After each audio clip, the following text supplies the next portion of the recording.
We have touched in today with two schools in the Big 12.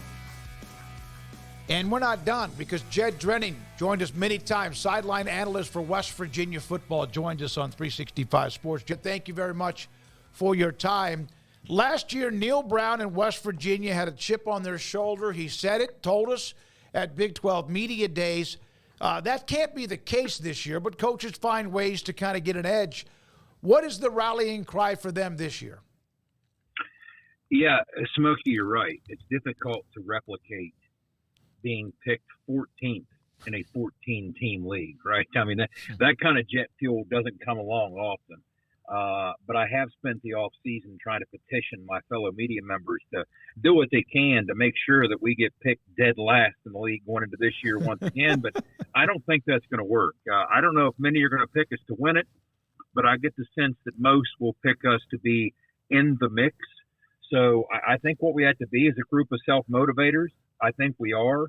I like the leadership in this locker room despite what we lost. And I think we're going to be a team with a hard edge. Has the offseason felt any different given the lack of, I guess, pressure that's sort of been there? Not that pressure goes away entirely, of course, but you still have to go win some more. But did it feel at all different following last season? Just maybe a sense of a lessening of some of that pressure, if you will? Just like you said, the pressure never goes away. But to Neal Brown's credit, that's not something that he really – he didn't bring that into the building. I mean, none of those types of things were part of any narrative that was going on. And you got to focus on the next game ahead of you and win it anyway. I think that we believed in what we were capable of, which is why in large measure Neal was upset to the extent that he was when that projection came out last year. We thought that we were a couple plays away and a couple games here and there from, instead of being a 5-7 team the year before, for maybe being a 7 or 8 game winning team. But it didn't work out that way. But last year, things did start to come together. I think the biggest difference coming into this year is it's the first time in a while that we feel we have a bona fide, a somewhat established playmaker behind center. And that kind of changes the ebb and the feel and the vibe of everything to begin with. So when you have a guy like Garrett Greene coming back, when you have Nico Marchiol returning to back him up, that says something about the program, and I think that gives you a little bit of swagger as well. So, yeah, I love the way he plays the game, Garrett Greene. I love the way it's like he wears his emotions on his sleeves. He's tough. He's better than you think, and sometimes that might be, he's not that perfect-looking quarterback, but my God, he seems to be an incredible leader too. And not saying he's a leader is misjudging his talent, but he just – I want to go into a foxhole with him. Yeah, Neal likes to call him an energy giver. Some people, we talk about energy vampires that will steal your energy from you and bring down a room. Well, there's a certain energy, a certain glow to Garrett when he comes around. He's never having a bad day. That really resonates with his teammates and really resonates with anybody who spends some time with him. So there's a lot to be said for that. So setting aside the skill set and the dynamic playmaking ability, just in terms of what he can accomplish within the confines of a locker room, I've always said that, first and foremost, the biggest job a quarterback has is to make those around him better and get the most from those around him. And Garrett Greene can certainly do that. Jed, trying to position everybody in the Big 12 is a difficult task, as I'm sure you've found that as well. Everybody trying to do their preseason polls and everything. How did you kind of sort through the madness, if you did already, and where did West Virginia fall in your mind when trying to feel out where the conference goes through 16 teams? Well, you want to start by being in the mix, but it's far more important, as we know, to be in the mix in November. If you're playing meaningful football in November, that's really what you aspire to. And I think we've put ourselves in position to do possibly that. I think there is so much incredible parity in this league. I think it's going to come down to a function of two things. Which team is the most consistent? Because literally there's no empty chairs. Anybody can beat anybody, and that's not lip service, on any given Saturday or Thursday or Friday night. And the other thing is going to be who stays the healthiest. So whoever is the most consistent and plays relatively good football week in, week out without laying a dud here and there, or doesn't lay many duds, and whoever stays the healthiest. And I think West Virginia is in the mix of one of those teams that can certainly do that. And if we do, there's no reason to think that we don't at least have a chance to be fighting for a spot at Jerry World come December. So what is their issue, or what aren't so sure about as they head into the season? Well, we have a lot of replacement pieces on the defensive side of the football. I mean, defensively, we were retooled with some portal kids last year, starting with Beanie Bishop. I mean, you talk about a sales pitch to portal kids. We're able to look at portal kids and say, this guy parachuted in, was on campus for 7 months, and became the 13th consensus All-American in the history of the program. How's that for portal? So that's the sales pitch that Neal and the staff and Jordan Leslie and the defensive staff have been positioned to offer. And we jumped last year, guys, from when it comes to a passes defended standpoint. I found myself talking about PBUs and passes defended more last year than at any point in my entire adult life. You didn't realize 2 years ago how often we were out of position and didn't even get a chance to make a play on the football. We went from 121st in the country 2 years ago in passes defended to 21st last year.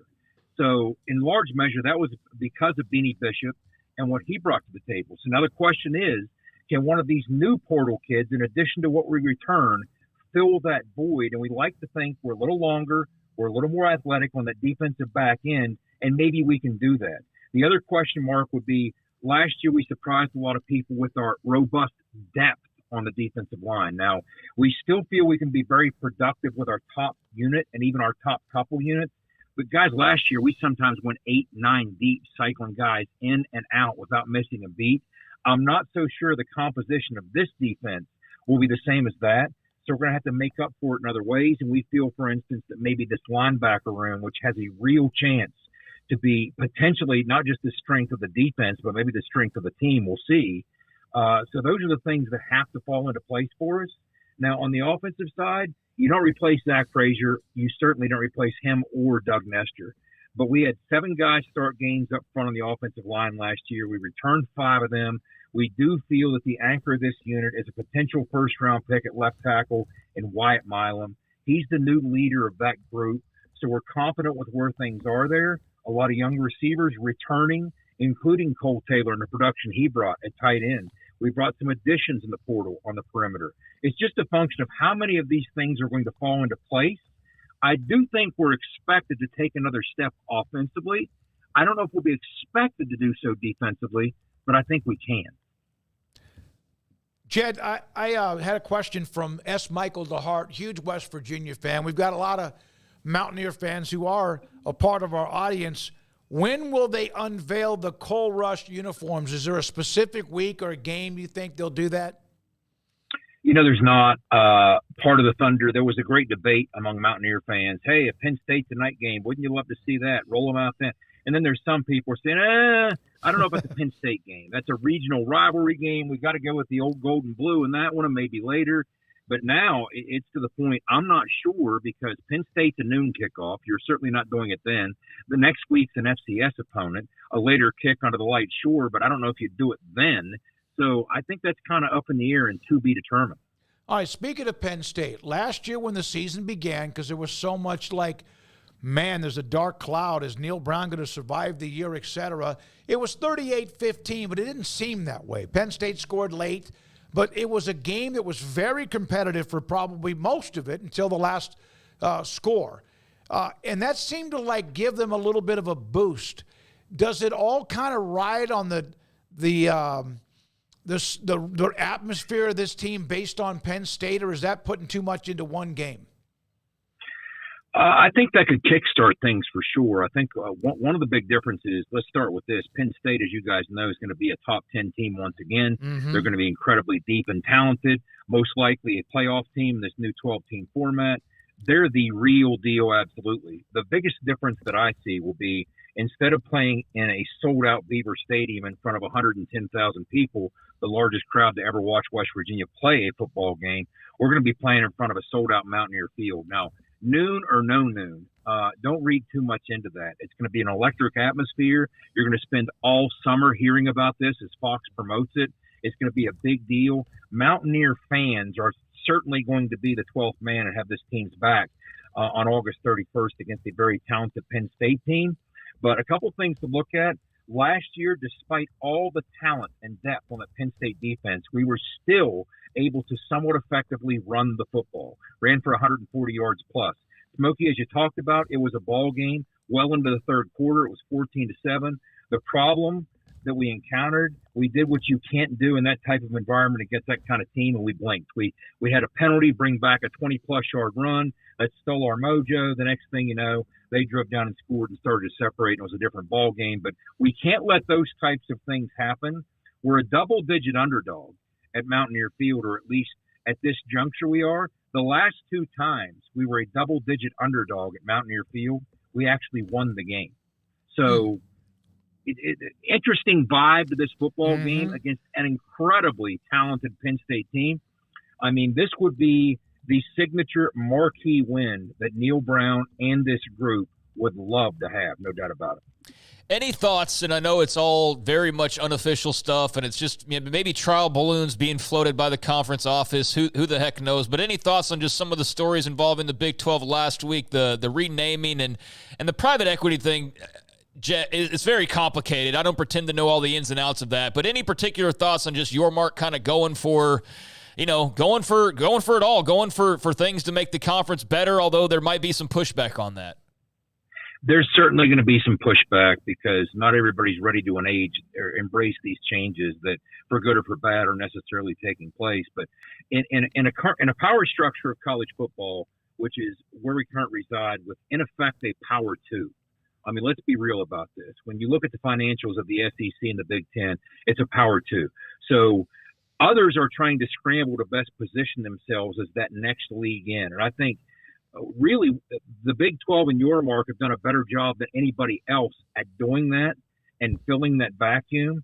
And I think what Brett Yormark's trying to do, and he's been doing this since the day he took the job, is to create as many non-traditional revenue streams as he can come up with to try and play catch or try and pursue what the SEC and the Big Ten have done in terms of cashing those checks, because this all comes down to who's cashing the biggest checks, because whoever is will be the most competitive. So the more you can do to close that financial gap, the better off you're going to be and the greater you're going to be served. So if we can do things that maybe the ACC and the others aren't doing, I'm all for it. I'm for anything that in the grand scheme of things from a brand equity standpoint makes the Big 12 more appealing to our TV partners and, just importantly, more appealing to potential players that might want to be part of it. Jed, as you know, we get a media poll, preseason poll. Joni Lehman sends that out. We have to send it back. We all did. We opened up our polls, preseason rankings last week. Was it – I don't know why, but for whatever reason, this year it seemed to be easier, even though there looks like a traffic jam from anywhere between like 5 and 9 or 10. Was that something that kind of flew off your – pen or your laptop or whatever when you put yours together? Yeah, it's very interesting. First of all, when you look at the four newbies, how are we going to assess that? I think we'd all have to start with Utah and go from there, right? I mean, in terms of the success that they've had in the Pac-12 and what they've done there and what they have coming into this league, I think you'd have to start there. And that's not to discount the others, but I think people would be looking even more favorably at Arizona, if not for the coaching transition. Sometimes those transitions are seamless, sometimes they're not. So that's the only variable that we don't know about. If Jed Fish was still there and everything was still intact, because boy, are they still returning some talent at quarterback and at receiver and at some key spots. So it's difficult to read how that might play out. When you look at some of the older return teams from the Big 12, Oklahoma State, look, they had some deficiencies on the defensive side of the football, but when you have a bell cow feature back like Ollie Gordon and you have Mike Gundy running the show, it is impossible for me to count the Cowboys out, especially with 20-plus returning starters, 8 offensive linemen who have started significant games at the college level. It's really hard for me to not say Oklahoma State's going to be sniffing right there toward the top. And I don't understand. Yes, Will Howard's a big loss, but they have talent and explosiveness, Kansas State does, behind center. I'm not so sure why they're not getting a little more love. And then things get really murky and really messy because here come the West Virginias, here comes Iowa State, here comes Kansas with what's Lance Leipold's done. It's just, once again, even 10 years ago, I've tried to tell Mountaineer fans, back in 2016, our 1-10-win season as a member of the Big 12 with Dana Holgerson. Look, back in those days, that was still not just the Kansas team that you could show up and play poorly and win by 4 touchdowns, but even an Iowa State program at that juncture that you could count on for an easy win. So there's your 2 W's that you start with. Now, what do you do from there? No such easy W's exist in this league. Again, that's not lip service. You guys, I'm preaching to the choir. I get it. But there are no empty chairs on this schedule. I mean, you telling me I don't care how much BYU struggled against Big 12 competition. Do you want to go to Provo and see how that goes? I mean, there are no layups on this schedule, and that's what makes it so difficult to forecast. Yeah, I think, and I don't know what's going to happen with Penn State, West Virginia, but the Big 12 needs those games. They need some wins like that early on to kind of catch some attention. I hope they get it. Obviously, love to see the Mountaineers open up with a win against a highly ranked, as you said, team out of Penn State. Jed, great stuff, man. Hope you have a chance to decompress a little bit this summer. We'll see you soon. And also, of course, have you on as many times as we can between now and the football season and ending in December or January. Thank you. Appreciate that, guys. You enjoy. Jed Drenning, sideline analyst for West Virginia Radio. Tony Carino.